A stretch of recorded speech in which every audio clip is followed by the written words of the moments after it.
Hello dear students, let's go to the part 2 video for the lesson separation of substances. Let's see what we're going to learn here today. So in this video, we will be learning about the different techniques which are used to separate solid from solid mixtures. We learned that mixtures can have different phases in them for the components. The components can be either solids, liquids or gases. So here we are going to learn how we can separate solid components from solid mixtures. The different techniques which can be used are handpicking, threshing, winnowing, sieving and magnetic separation. We will go through each of these techniques and you will learn the basis of separation for each of these techniques. We'll also learn to apply correctly the most suitable separation method for a given situation. Let's take a look at handpicking. So handpicking is the most simplest method of separation, isn't it? When you don't want something in the food that you eat, you can just pick it off with your fingers and you can put it aside. Handpicking is a very simple form of separation. Just two things that you need to keep in mind when you use handpicking for separation. First of all, the quantity of the component that you want to separate. Usually it's an impurity and that component should be of less quantity because you do not want to sit for long periods of time and handpick. So the amount of impurity that is present is important to decide if handpicking would be the best method of separation. Again, the shape, the size and the color of the impurity should be very distinct or different from the useful materials in the mixture. Otherwise, you could not get confused and you will not be able to achieve a proper separation. So handpicking is used when pebbles or broken grains or insects need to be separated from rice, wheat or pulses before we prepare them.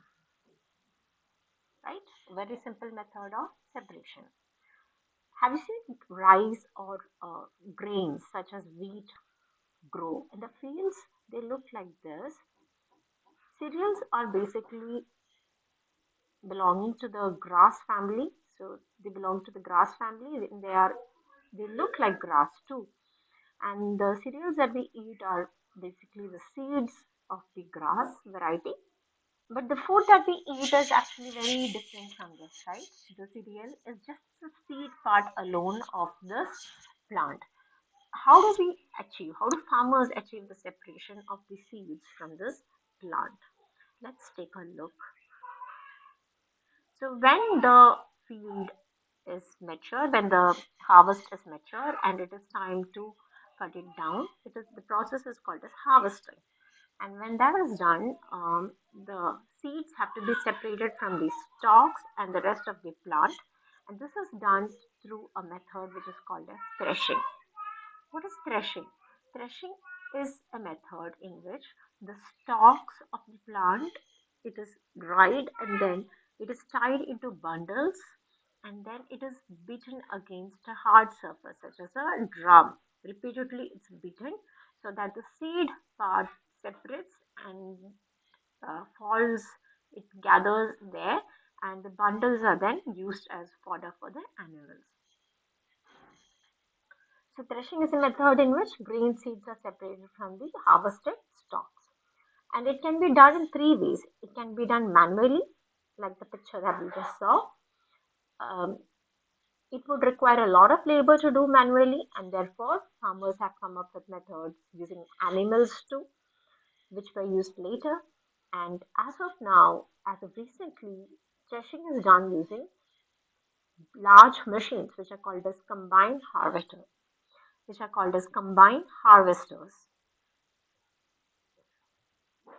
So threshing by animals is done like this. The stalks are laid around a pole and the bullocks are then tied in a row like this to the pole and they are made to walk over the stalks. And this would separate the grains, the seeds from the stalks. And the stalks can be removed later. The seeds would get collected there. So the pressure of the hooves of these animals on the stalks will result in the removal of the seeds from the stalks. But threshing by machines is the most effective method. Uh, Huge hectares and acres of fields can be threshed, harvested, as well as threshed in a single day using these machines, which are very commonly used now. So the result of threshing looks something like this. The seeds are separated, but along with that comes the uh, coating of the seed as well as parts of the stalk which must have fallen along with it. And this is what it looks like. So it's not ready to be packaged and used by people yet. It has to go through further processes. So what is the next process that happens after this? It looks something like this. You must have seen pictures of, you must have seen people in the fields do this. They use a basket to put the grain in it, and then they just sh- and they and then they shake the basket to lift the grains so that um, to achieve a certain kind of separation. And this process is what is called as winnowing. To do winnowing, a type of basket which is called as a winnowing basket is used very commonly in villages. So what is winnowing? It's an agricultural method which has which has been developed by ancient cultures, and it is used for separating grain from chaff. What is chaff? Chaff is the outer coating of the seeds, the parts of the stalk which are not required. All that is called as a chaff. In day-to-day life, winnowing is one of those methods which we use to remove small insects or pests from stored grain or pulses before we use them for cooking. These days, the pulses or the grains that we receive in packets, they are more processed, they are cleaned, they go through a lot of cleaning processes before they reach us, and therefore they do not contain much of chaff or insects or pests. But when the food that is received is more close to the source, that is, it is got directly from the fields before it goes through the factories or industries, then you can find actually a lot of chaff or insects, small insects in the grains that, which need to be removed. And winnowing is one of those processes which can be effectively used. How does winnowing work? Winnowing works on the basis of the difference in the weight of the grain as compared to the weight of the chaff or the insects which are present in it. So, so we make use of the difference in the weight by using the wind to carry away the lighter particles, and the heavier grain gets left behind. The chaff is carried away by the wind, and the seeds of the grain get separated and form a heap near the platform for winnowing. The chaff is not thrown away, but it is used as fodder or food for cattle. So remember that the direction of the wind is very important for winnowing. See the mixed. So after threshing, the seeds along with the chaff and everything is taken in a basket, winnowing basket, and it is allowed to fall down from a height, from a platform or from a height.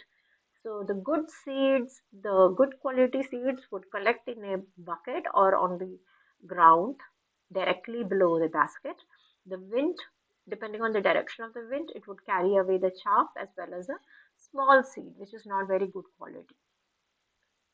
This is what it would look like. So remember that this height is always very important, that the person who's doing the winnowing should be doing it from a platform or from a stool or a good height, so that there is more time for the wind to carry away the impurities and the grain will settle at the bottom. Now, after the winnowing process also, maybe small particles could remain in the seed. And this is where sieving comes into play. You must all have seen sieves. Sieves are basically a mesh or a net, which again helps us to separate particles on the basis of the difference in their size, on the basis of the difference in the size of the particles. You must have seen a sort of a sieve which is used to separate tea leaves from tea that has been prepared. This, in this case, because it is used to separate a solid from a liquid mixture, it is actually called as a strainer and not a sieve. A sieve is usually used to separate solids from solids. So sieving is very commonly used when you want to sift and you want to remove. The process is called as sifting, and it is used to remove small insects from grain. In in construction sites, you must have seen the large mesh which is used to separate stones or gravel from the mixture of sand that is used for the construction purpose. Now let's talk about a sort of separation which can give you some fun time in beaches. In some beaches, you must have seen that the sand is kind of dark in color, and this is because it contains magnetite. It contains magnetite in it. Magnetite, as you know, is a natural type of rock. Okay, so the particles of it, magnetite particles, can be present in the sand, and this is what looks like the black beaches. There are some beaches which have black sand, right? It is because it has a lot of magnetite in it. So if you take a magnet to such a beach and maybe you put it inside a cup and then you run it along the sand, you will be able to separate a little bit of magnetite from the sand. You can actually collect the magnetite from the sand like this. So this type of separation is what is called as magnetic separation. So if you mix sand and iron filings, you can easily achieve the separation by using a magnet to attract the iron filings, and the sand would remain behind. This is a very effective way to separate iron from any other mixtures, iron or other magnetic substances from mixtures. Okay, children, now let's quickly recap what we have learned about the separation of solids in solid mixtures. We have learned about the method of handpicking, where the size and the appearance of the impurity should be different from that of the rest of the mixture. Also, the impurity should be present in lesser quantity. Then we learned about threshing, which is an agricultural method where the seeds are separated from the stalk by tying them in bundles and beating them. These days, machines called as combined harvesters are used to harvest as well as thresh simultaneously. Winnowing is a process in which the difference in the weight of the particles are used for separation. So for winnowing, the direction of the wind is very important, and the chaff or the dry stalks are separated from the grain by using the winnowing process. The grain gets accumulated at the bottom, the chaff is carried away, and it accumulates at a different spots, and it is used as fodder for the animals. Sieving is a process in which a kind of a mesh or a net is used. The sieve is used to achieve the separation of solids of different particles. A strainer is what is used to achieve the separation of solids from a liquid mixture. Magnetic separation is used where one of the components which need to be separated is magnetic. A magnet can easily be used to separate the magnetic substance such as iron filings from sand. This is a very important method of separation for the extraction process of iron from its natural ore or resource. So I hope you've understood the different methods of separation of solids in solid mixtures.